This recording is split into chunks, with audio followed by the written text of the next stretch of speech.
ಈ ದೃಶ್ಯದಲ್ಲಿ ಈ ಒಂದು ಗುಂಡಿಯು ಮತ್ತು ನೀರನ್ನು ನೋಡಿದ್ರೆ ಅದೇ ಪಾವಗಡಕ್ಕೆ ಅದಿನ್ನು ಯಾವಾಗಪ್ಪ ಮಳೆ ಬಂತು ಅಂದ್ಕೊಂಡ್ರೆ ನಿಮ್ಮ ಊಹೆ ತಪ್ಪಾಗುತ್ತೆ. ಇದು ಮಳೆ ನೀರಲ್ಲ ಕಣ್ರಿ, ಗಬ್ಬು ನಾರುವ ಚರಂಡಿ ನೀರು. ಪಾವಗಡ ಪಟ್ಟಣದ ಗಂಗಮ್ಮ ಗುಡಿ ದೇವಸ್ಥಾನಕ್ಕೆ ಹೋಗುವ ಸಮೀಪ ಹಿಂದುಳಿದ ವರ್ಗಗಳ ಹೆಣ್ಣು ಮಕ್ಕಳ ಬಾಲಕಿಯರ ವಸತಿ ನಿಲಯದ ಸುತ್ತಮುತ್ತ ಹರಿಯುವ ಚರಂಡಿ ನೀರಿನ ದೃಶ್ಯ. ಇಂತಹ ಸಮಸ್ಯೆಗಳನ್ನು ಕಂಡ ಪುರಸಭೆಯ ಸಿಬ್ಬಂದಿ ಆಗಿಂದಾಗೆ ಸ್ವಚ್ಛತೆಯನ್ನು ಮಾಡಬೇಕಾಗಿರುತ್ತದೆ. ಆದರೆ ಪುರಸಭೆ ನಿದ್ದೆಗೆ ಜಾರಿದೆ ಎಂದು ಈ ಭಾಗದ ಸಾರ್ವಜನಿಕರು ಆಕ್ರೋಶವನ್ನು ಹೊರಹಾಕುತ್ತಿದ್ದಾರೆ. ವಸತಿ ನಿಲಯದಲ್ಲಿ ಸುಮಾರು 100ಕ್ಕೂ ಅಧಿಕ ಕಾಲೇಜು ಓದುವ ಹೆಣ್ಣು ಮಕ್ಕಳಿದ್ದು, ಈ ಹೆಣ್ಣು ಮಕ್ಕಳು ಮೂಗು ಮುಚ್ಚಿಕೊಂಡು ಹೋಗಬೇಕಾದ ಪರಿಸ್ಥಿತಿ ಎದುರಾಗಿದೆ. ಇನ್ನು ವಸತಿ ನಿಲಯದ ಪಕ್ಕದಲ್ಲೇ ಈ ಒಂದು ಚರಂಡಿ ಹರಿಯುವುದರಿಂದ ಚರಂಡಿ ಹರಿದು ಕೊಚ್ಚೆ ದುರ್ವಾಸನೆ ಬೀರುತ್ತಿದ್ದು, ಊಟ ಮಾಡಲು ಸಹ ಮಲಗಲು ಸಹ ಆಗುತ್ತಿಲ್ಲ ಎಂದು ವಿದ್ಯಾರ್ಥಿನಿಯರು ಅರವತ್ತುಕೊಳ್ಳುತ್ತಿದ್ದಾರೆ.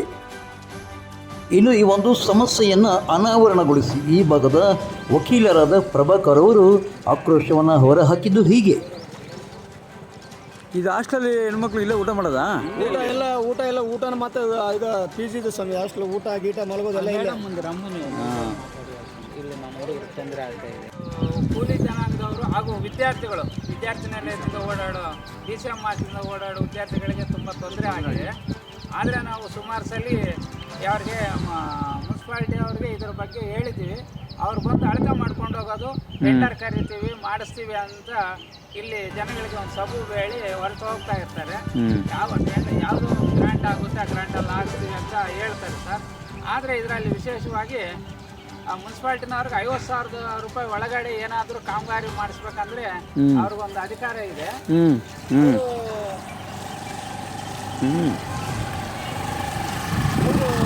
ಇದ್ರ ಬಗ್ಗೆ ಯಾವುದೇ ರೀತಿ ಗಮನ ಹರಿಸ್ತಾ ಇಲ್ಲ.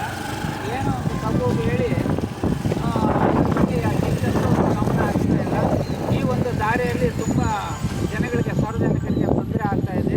ದಿನನಿತ್ಯ 100 ಜನ ಇಲ್ಲಿ ಓಡಾಡೋ ಜಾಗ ಆಗಿದೆ. ಇದು ಆ್ಯಕ್ಚುಲಿ 40 ಫೀಟ್ ರೋಡು, ಆದರೆ ಕೇವಲ ಒಂದು 20 ಫೀಟ್ ಕೂಡ ರೋಡ್ ಇಲ್ಲ. ಇದ್ರ ಬಗ್ಗೆ ಯಾವುದೇ ಮುನ್ಸಿಪಾಲ್ಟಿನವರು ಇದ್ರ ಬಗ್ಗೆ ಕ್ರಮ ವಹಿಸಿಲ್ಲ. ಆದ್ದರಿಂದ ದಯವಿಟ್ಟು ಇದರ ಬಗ್ಗೆ ಒಂದು ಇದನ್ನ ವ್ಯವಸ್ಥೆ ಮಾಡೋದಕ್ಕೆ, ಯಾಕೆಂದರೆ ಈಗ ಡೆಂಗ್ಯೂ ಜ್ವರ, ಮಲೇರಿಯಾ, ಆಮೇಲೆ ಇನ್ನು ಇತರೆ ಕಾಯಿಲೆಗಳು ಬರೋದರಿಂದ ಜನಗಳು ತುಂಬ ತೊಂದರೆ ಅನುಭವಿಸ್ತಾ ಇದ್ದಾರೆ.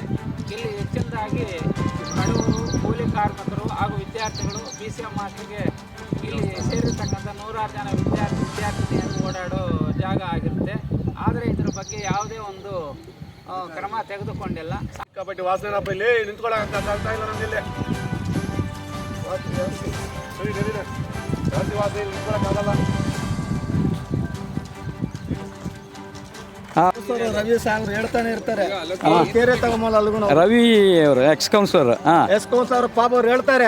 ಏನಂದ್ರೆ ಮುನ್ಸಿಪಾಲಿಟಿ ಅವರು ಭಾರಿ ನೆಗ್ಲೆಕ್ಟ್ ಬರೋಲ್ಲ. ಯಾಕಂದ್ರೆ ಇಲ್ಲಿ ಉಗ್ರ ನರಸಿಂಹ ಬ್ಲೇಡಲ್ಲಿ ಯಾರು ಕಂದಾಯ ಫೀಸ್ ಕಟ್ಟಲ್ಲ, ಮನೆ ಫೀಸ್ ಕಂದಾಯ ಯಾತ ನೆಲ್ಲಿ ಫೀಸ್ ಯಾವ್ದು ಕಟ್ಟಲ್ಲ. ಇದು ಸಪ್ರೇಟ್ ಸ್ಲಮ್ ಏರಿಯಾ ಇದ್ದಂಗೆ ಐತೆ ನಮ್ಗೆ. ಇದೆಲ್ಲ ಚರಂಡಿ ಆ ಕಡೆಯಿಂದ ಬಂದಿರೋದು ಐತೆ ಅಮ್ಮರಿ. ಅಲ್ಲಿವರೆಗೆ ಐತೆ ಸಮಯ ಚರಂಡಿ ನೋಡ್ರಿ ಚರಂಡಿ ನೋಡ್ರಿ, ತಗೊಳ್ರಿ ನೀರಿಗೆಲ್ಲ ಗಿಡ ನೋಡಿ ಇವೆಲ್ಲ ಮತ್ತೆ ಆ ಕಡೆ ಲೈನ್ ನೋಡ್ರಿ. ಪಾವಗಡ ತಾಲೂಕಿನ ಗ್ರಾಮೀಣ ಭಾಗದ ಬಡ ಹಿಂದುಳಿದ ಹೆಣ್ಣು ಮಕ್ಕಳು ಪಾವಗಡ ಪಟ್ಟಣದ ವಿವೇಕಾನಂದ ಕಾಲೇಜು ಮತ್ತು SSK PU ಕಾಲೇಜುಗಳಿಗೆ ಅಭ್ಯಾಸ ಮಾಡುವ ಹೆಣ್ಣು ಮಕ್ಕಳು ಇಲ್ಲಿ ವಾಸಿಸುತ್ತಿದ್ದು, ಈ ಒಂದು ನಮ್ಮ ಗೋಳನ್ನು ಕೇಳೋರು ಯಾರು ಎಂದು ವಿದ್ಯಾರ್ಥಿನಿಯರು ಅಲವತ್ತುಕೊಳ್ಳುತ್ತಿದ್ದಾರೆ. ಮೊನ್ನೆ ಶನಿವಾರ ಹೆಣ್ಣು ಮಕ್ಕಳು ಕಾಲೇಜಿಗೆ ಹೋಗುವಾಗ ಈ ನೀರಲ್ಲಿ ಕಲ್ಲು ಫುಲ್ ನೀರಿತ್ತು. ಕಲ್ಲೆಲ್ಲ ನೀರು ಕಾಣಿಸಿಲ್ಲ. ಹುಡುಗಿ ಬಿದ್ದು ಪಾಪ ವೈಟ್ ಡ್ರೆಸ್ ಫುಲ್ ಗಲೀಜಾಗ್ಬಿಟ್ಟು ಹುಡುಗಿ ಡ್ರೆಸ್ಸಿಂಗ್ ಮಾಡ್ಕೊಂಡು ಮತ್ತೆ ಇದಕ್ಕೆ ಹೋಗಿ ಡ್ರೆಸ್ಸಿಂಗ್ ಮಾಡ್ಕೊಂಡು ಮತ್ತೆ ಹುಡುಗಿ ಡ್ರೆಸ್ ಚೇಂಜ್ ಮಾಡ್ಕೊಂಡು ಹೋದ್ರು. ಹೆಣ್ಣು ಮಕ್ಳಿಗೆ ಜಾಸ್ತಿ ಭಾರಿ ತೊಂದರೆ ಇದ್ರಲ್ಲಿ ನೀರು ಮಾತ್ರ. DCM ಹಾಸ್ಟೆಲಿಂದ ನೋಡ್ರಿ, ಹಾಸ್ಟೆಲ್ ಎಷ್ಟು ಗಲೀಜು ಡೆಂಗಿ ಜಾಲ ಎಷ್ಟೊಂದು ನೀರು ನಿಂತ್ಕೊಂಡತ್ತೆ. ಅಲ್ಲೂ ಹೆಣ್ಣು ಮಕ್ಳಿಗೆ ಜಾಸ್ತಿ ತೊಂದರೆ ಆಗಿದೆ. ಯಾರನ್ನ ಹೊಸವ್ರು ಬಂದ್ರೆ ಗ್ಯಾರಂಟಿ ಕೈ ಕಾಲು ಮುರ್ಕೊಳ್ಳೋದು ಗ್ಯಾರಂಟಿ ಇದೆ. ವಸತಿ ನಿಲಯ ಒಂದೇ ಇಲ್ಲ, ಈ ಭಾಗದಲ್ಲಿ ಇರುವ ಮೂರುಮುಖ ನೆಲದಲ್ಲಿ ಗಂಗಮ್ಮ ದೇವಸ್ಥಾನಕ್ಕೆ ಹೋಗಲು ಭಕ್ತರಿಗೂ ಸಹ ಕಿರಿಕಿರಿ ಉಂಟಾಗುತ್ತಿದೆ. ಈ ವಾಸನೆಯಲ್ಲಿ ನಾವು ಹೆಂಗೆ ದೇವಸ್ಥಾನಕ್ಕೆ ಹೋಗೋದು ಎಂದು ಭಕ್ತರು ಹಿಂದೇಟು ಹಾಕುತ್ತಿದ್ದಾರಂತೆ.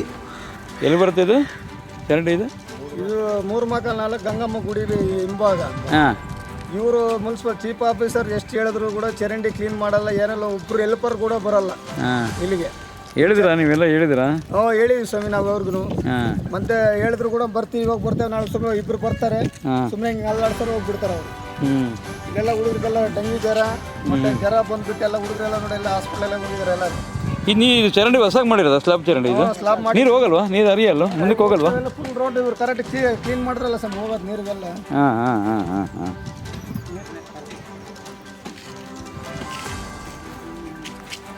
ಹ್ಞೂ 3/5/2025 ಜನಪ್ರತಿನಿಧಿಗಳ ಅಧಿಕಾರ ಅವಧಿ ಕೊನೆಗೊಂಡಿದೆ. ಅಲ್ಲಿಂದ ಇಲ್ಲಿವರೆಗೆ ಸುಮಾರು 1 ವರ್ಷಗಳ ಆದರೂ ಸಹ ಚುನಾವಣೆ ನಡೆಯದೇ ಇರುವುದರಿಂದ ಪುರಸಭೆ ಯಾರ ಹಿಡಿತದಲ್ಲಿ ಇದೆ ಎಂಬ ಅನುಮಾನ ಸಾರ್ವಜನಿಕರಲ್ಲಿ ಕಾಡುತ್ತಿದೆ. ಪಾವಗಡ ತಾಲೂಕಿನ ತಾಜಾ ಸುದ್ದಿಗಳಿಗಾಗಿ ನಮ್ಮ ಚಾನಲನ್ನು ಪಾವಗಡ ಪವರ್ ನ್ಯೂಸ್ ಎಂದು ಟೈಪ್ ಮಾಡಿ, ಸಬ್ಸ್ಕ್ರೈಬ್ ಮಾಡಿ, ಜಾಗೃತಿ ಮಾಡಿ, ಪ್ರೋತ್ಸಾಹಿಸಿ, ಬೆಂಬಲಿಸಿ, ಲೈಕ್ ಮಾಡಿ, ಶೇರ್ ಮಾಡಿ. ನಾನು ನಿಮ್ಮ ಸತ್ಯ ಲೋಕೇಶ್, ಸಂಪಾದಕರು, ಪಾವಗಡ ಪವರ್ ನ್ಯೂಸ್.